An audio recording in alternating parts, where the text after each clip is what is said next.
It was my senior year in college. I was majoring in music with plans to become an elementary school music teacher. I was one semester away from graduation. Yes! When one afternoon, the head of the department called me into his office, I was sure he was going to congratulate me. He had seen how hard I had been working, so I hurried in and sat down. After a long, uncomfortable pause, he leaned forward and he said, "Nancy Shugart, how much further are you going to take this?"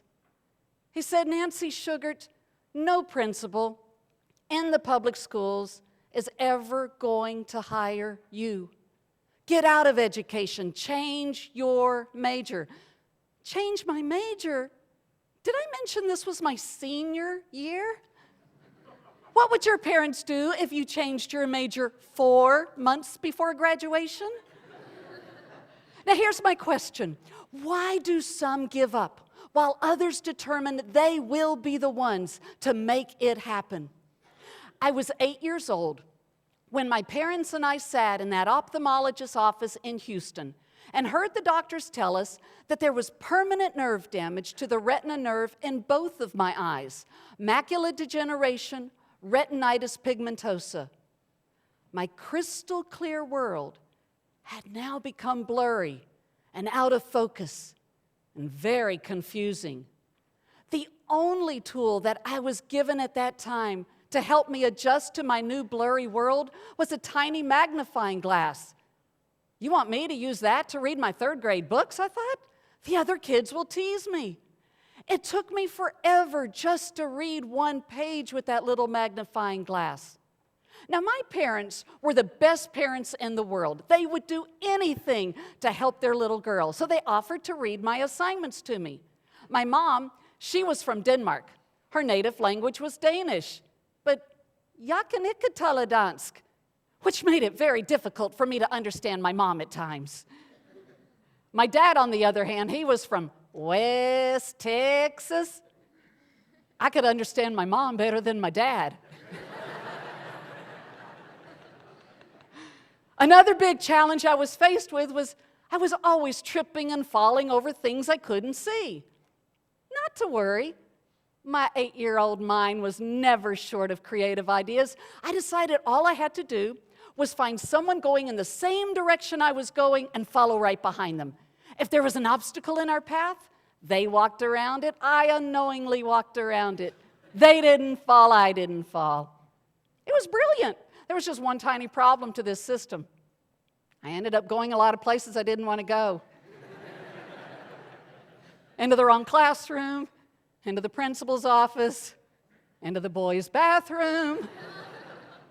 I learned a very important lesson at that young age. It is worth the risk to step out from behind other people and blaze your own trail, even if it means stumbling and falling. At least you'll end up going where you want to go. But about that time, I began to hear this little voice in the back of my mind. Oh, you've heard it too. It's that voice that tries to create doubt and fear in all of us. My little voice was beginning to whisper, "Hey, Nancy, it's not fair. Why do you have to work so much harder than everyone else?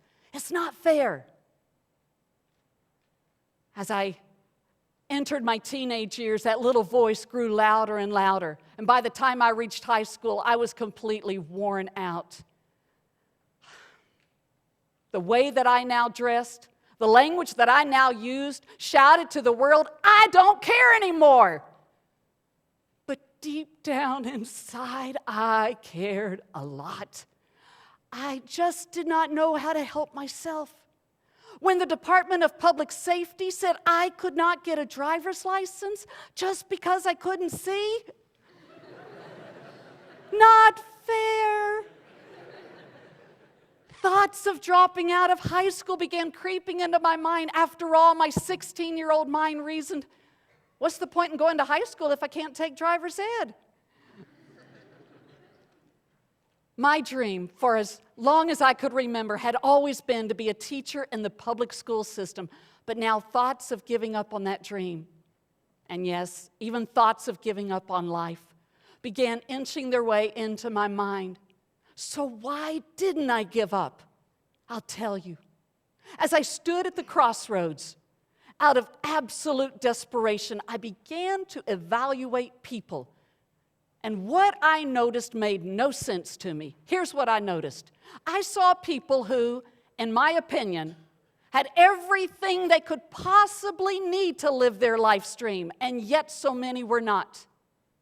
At the same time, I saw people who, in my opinion, had far less than what I had, and yet they were doing phenomenal things with their lives. Why do some give up, while others determine they will be the ones to make it happen? I was determined to find the answer to that question.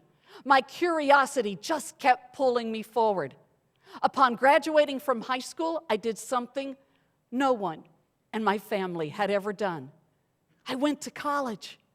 I loved it. It was this whole new world out there I didn't even know existed. But you see, I was still reading all of my assignments with that tiny magnifying glass. And as the assignments grew longer and longer, I fell further and further behind. I'll never forget one afternoon. I had just left my Spanish class. I knew I was failing my Spanish class. It was hard enough to read English with that magnifying glass, but to try to decipher a foreign language, I just couldn't do it.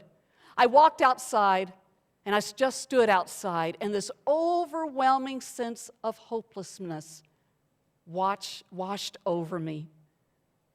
Should I just go back to the dormitory, pack my bags, call my parents and say, "Come pick me up"?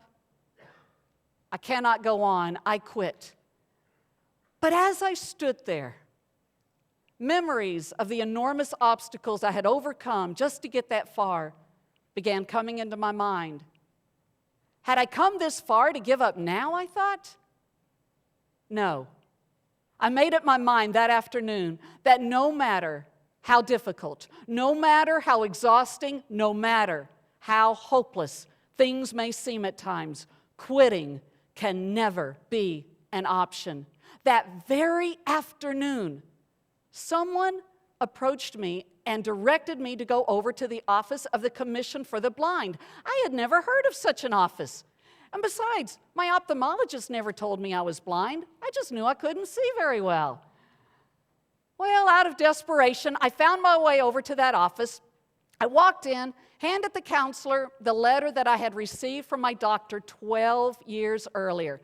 She read it, and based on what it said about my visual acuity, she said, "Nancy, you're legally blind." I said, "No, I'm not blind." She said, "Yes, you are." I said, "Oh, that would explain why I can't see." Wow, I had been blind for 12 years and didn't know it. For the first time in those 12 years, I began to understand why everything had been so difficult for me. That counselor began to share with me answers and solutions that would ultimately make my life easier. One answer was a video magnifier. It had just been donated to the university's library by a Lions Club. This video magnifier could magnify the text from my books 40 times greater than that little magnifying glass I had been using for all those years. You see, my friends, that afternoon, as I sat in that professor's office and heard him advise me to give up on my life stream, first of all, I knew he was not saying that to be cruel or to be hurtful, just the opposite. He was trying to spare me the pain of being rejected by a profession whose doors he believed would be closed to me. But he had not been with me on that journey.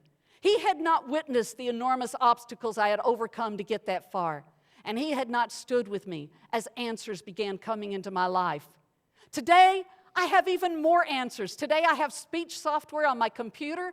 My computer reads everything to me. Yes, my computer talks to me. In fact, everything in my house talks to me.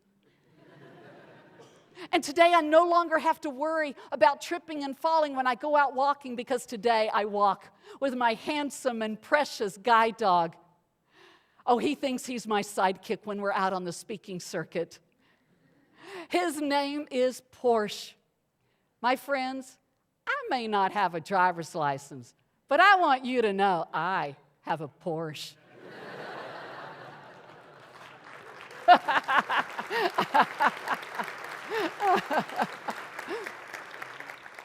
Upon graduating from college, I moved to Austin in search of my first teaching job. When the new school year started, I got the job. I went on to live my dream as a teacher in the Austin Independent School District for 21 fabulous years, something the experts had said would be impossible. How could I believe that I could become one of the first blind teachers in a public school system? How do you keep moving forward when everything seems so impossible? And how do you find the courage to believe you can be the one to make it happen? I believe it's 3 keys. The first one is vision. It's not the eyesight that's important. I'm living proof of that. It's the vision. The vision in my mind was so clear. I could see myself teaching. What do you see yourself doing? Hold that vision in your mind. Add detail to it as you move forward. The second key is curiosity. When the impossible is in front of you, it is your curiosity that will pull you forward. Stay curious. Seek with all your heart, and you will find the answer. And the third key is perception. Recognize the true origin of the mountain that stands between you and your life's dream. It's not always what it first appears to be. For years, I thought my mountain was my blindness. My mountain was never my blindness. My mountain was my fear of my blindness. My fear was, what's going to become of my life? When I lost my sight at age 8, the only blind person I had ever seen up to that point in my small hometown was a man who would sit at a local store begging for money. Was that going to become my destiny? That was my fear. But once I planted a clear vision in my mind of what I wanted to do, once I allowed my curiosity to pull me forward, and once I corrected my perception and released my fear, a whole new world opened up for me. My dream became bigger and better than I ever imagined. Now imagine what this world would be like today if no one ever gave up on their life's dream. How many more answers would we have today? In closing, my friends, I leave you with 3 challenges. The first one, never fear the word impossible. Impossible will dare you to find answers that have not yet been discovered. The second challenge is never give up on your life's dream. We need your answers. And the third challenge is always have the courage to hear what others say is impossible and believe you will be the one to make it happen. Thank you. Thank you.